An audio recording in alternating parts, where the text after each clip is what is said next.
দিদি কোথায়? বাবা, এসেই দিদির খোঁজ? হ্যাঁ, আমি ওর সঙ্গে ঝগড়া করব। কোথায় ও?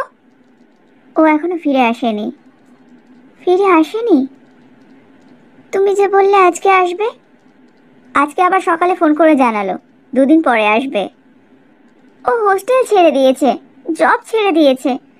তাহলে থাকছে কোথায়? সেটাই তো বুঝতে পারছি না। ও কি করছে? দূর, আমি কত খুশি মনে এলাম যে আজকে দিদির সঙ্গে দেখা হবে। অজয় কোথায়? ওনার জরুরি কাজ ছিল, তাই উনি চলে গেছেন। কোথায় চলে গেছে? ওনার ফ্ল্যাটে। 2 দিন হলো তোদের বিয়ে হয়েছে, আর এরই মধ্যে তোকে একা রেখে চলে গেল? তাতে কি হয়েছে মা? বাড়িতে তো আরো সবাই আছে। এই জন্যই আমার বিয়ের আগে খটকা লাগছিল। যে ছেলে বিয়ের আগেই বলে দেয় সে অন্য মেয়েকে ভালোবাসে, সে সংসার কি করে করবে? ওহো মা, আমি বাড়ি ফিরে এসেছি, তোমার ভালো লাগছে না? যদি তুমি বলো আমি এক্ষুনি চলে যাচ্ছি। আমি সেটা আবার কখন বললাম? তুই 2 দিন বাড়িতে নেই, পুরো বাড়িটা যেন আমাকে গিলে খেতে আসছে, সেটা কি তুই জানিস? দিদি তো তাড়াতাড়ি ফিরে আসবে, তখন আবার সবকিছু ঠিকঠাক হয়ে যাবে। কিন্তু আমার দিদির জন্য খুব চিন্তা হচ্ছে। ওই শহরে ও একা একা কি করছে কে জানে। সেটাই তো আমিও ভেবে যাচ্ছি। তুমি এখানে কি করে? কেন? আমার কাছেও তো ফ্ল্যাটের চাবি ছিল।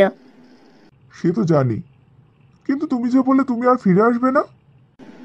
আমার ভুল হয়ে গেছে অজয়, আমি খুব বড় বোকামি করেছি। বোকামি করেছো? কি বোকামি করলে? ওরা যে এগ্রিমেন্টে আমাদেরকে দিয়ে সাইন করেছিল, তুমি জানো সেটাতে কি লেখা ছিল?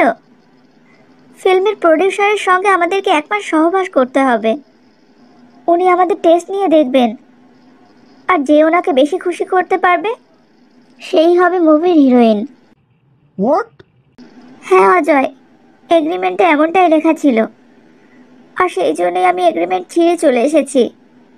দরকার নেই ওরকম স্বপ্ন পূরণ করার, যে স্বপ্নতে নিজেকে শেষ করে দিতে হবে।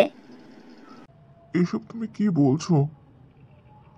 তাহলে এখন তুমি কি করবে ভাবছো? কি করব মানে? আমি আর কখনোই ওখানে ফিরে যাব না। দরকার নেই আমার হিরোইন হওয়ার। ওই লাইনটা আসলে খুব খারাপ। হ্যাঁ, তো এখন কি করবে তুমি? বারবার কেন একই প্রশ্ন করছো? কি আবার করব? আমাদের বিয়ে হয়ে গেছে, আমি সংসার করব। সংসার করবে? কার সঙ্গে? আমার সঙ্গে? তো আমি বিয়ে করেছি তোমাকে, আর ওই প্রডিউসারের সঙ্গে সংসার করব? তুমি তো বললে তুমি 6 বছর ফিরে আসবে না। ভুল করেছি বলে আমি আর কখনো এইরকম বলবো না। আমি এবার সব সময় তোমার সঙ্গে থাকবো। তুমি তোমার মা বাবার সঙ্গে আমার দেখা করাবে বলেছিলে না? চলো, আমি দেখা করব। আর আমাদের বাড়িতেও তোমাকে নিয়ে যাব। আসলে আমি এখন বাড়িতে, মা বাবা, মানে তুমি কি আমাকে সন্দেহ করছো? আমার কিন্তু কেউ কিচ্ছু করতে পারেনি। আমি আগেই ওখান থেকে ফিরে এসেছি।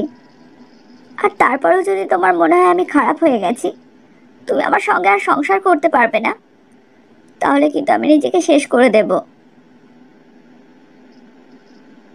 অজয়ের তো আমরা জোর করে বিয়ে দিইনি বলো।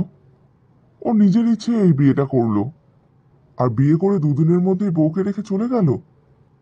না জানি অরুণ কি ভাবছে। আমি তো দীপাকেও বললাম ও যেন অজয়কে না যেতে দেয়। দীপাই তখন আমাকে বলল ওর নাকি খুব জরুরি কাজ আছে, ওকে যেতেই হবে। তুমি তো দেখছো মেয়েটা কত শান্ত স্বভাবের। অজয় ওকে যা বোঝাবে ও তাই বুঝবে।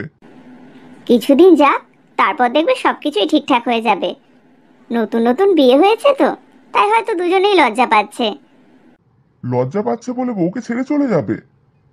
আজকে ওদের জোরে যাওয়া নিয়ম ছিল, সেই নিয়মটাও পালন করলো না। সেটা তো আমিও অজয়কে বললাম, ও শুনলে তো।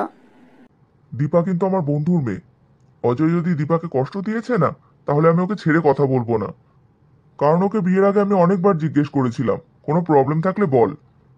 তখন নিজে আমাকে বলেছিল কোনো প্রবলেম নেই, আমি বিয়ে করব। ওহ, অত চিন্তা করছো কেন? কিচ্ছু হবে না, সব ঠিক হয়ে যাবে। চিন্তা কি আর এমনি করছি? বিয়ের আগে থেকেই ওর হাবভাব আমার ঠিক লাগছে না।